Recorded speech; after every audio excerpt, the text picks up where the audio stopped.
নমস্কার। বিশ্বকবি রবীন্দ্রনাথ ঠাকুরের কৃপণ। আমি ভিক্ষা করে ফিরতেছিলেম গ্রামের পথে পথে, তুমি তখন চলেছিলে তোমার স্বর্ণরথে।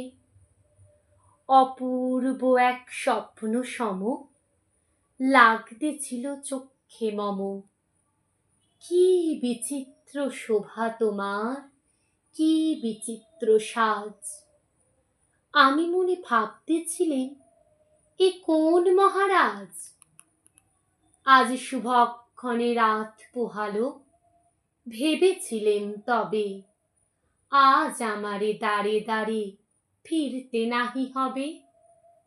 বাহির হতে নাহি হতে কাহার দেখা পেলেম পথে, চলিতে রথ ধনধান্য ছড়াবে দুই ধারে। মুঠা মুঠা কুড়িয়ে নেব, নেব ভারে ভারে।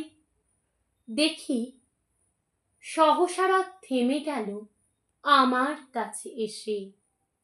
আমার মুখপানে চেয়ে নামলে তুমি হেসে। দেখে মুখের প্রসন্নতা জুড়িয়ে গেল সকল ব্যথা। হেনকালে কিসের লাগি তুমি অকস্মাৎ আমায় কিছু দাও গো বলে বাড়িয়ে দিলে হাত। মরি, এ কি কথা রাজাধিরাজ, আমায় দাও গো কিছু! শুনে ক্ষণকালের তরে রইনু মাথা নিচু। তোমার কি বা অভাব আছে ভিখারি ভিক্ষুকের কাছে? এ কেবল কৌতুকের বশে আমায় প্রবঞ্চনা। ঝুলি হতে দিলেম তুলে একটি ছোট কণা, যবে পাত্রখানি ঘরে এনে উজাড় করি, এ কি ভিক্ষা মাঝে একটি ছোট সোনার কণা দেখি।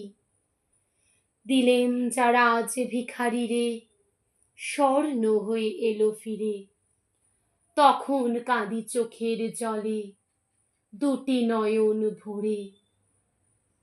তোমায় কেন দিইনি আমার সকল শূন্য করে, তোমায় কেন দিইনি আমার সকল শূন্য করে। নমস্কার।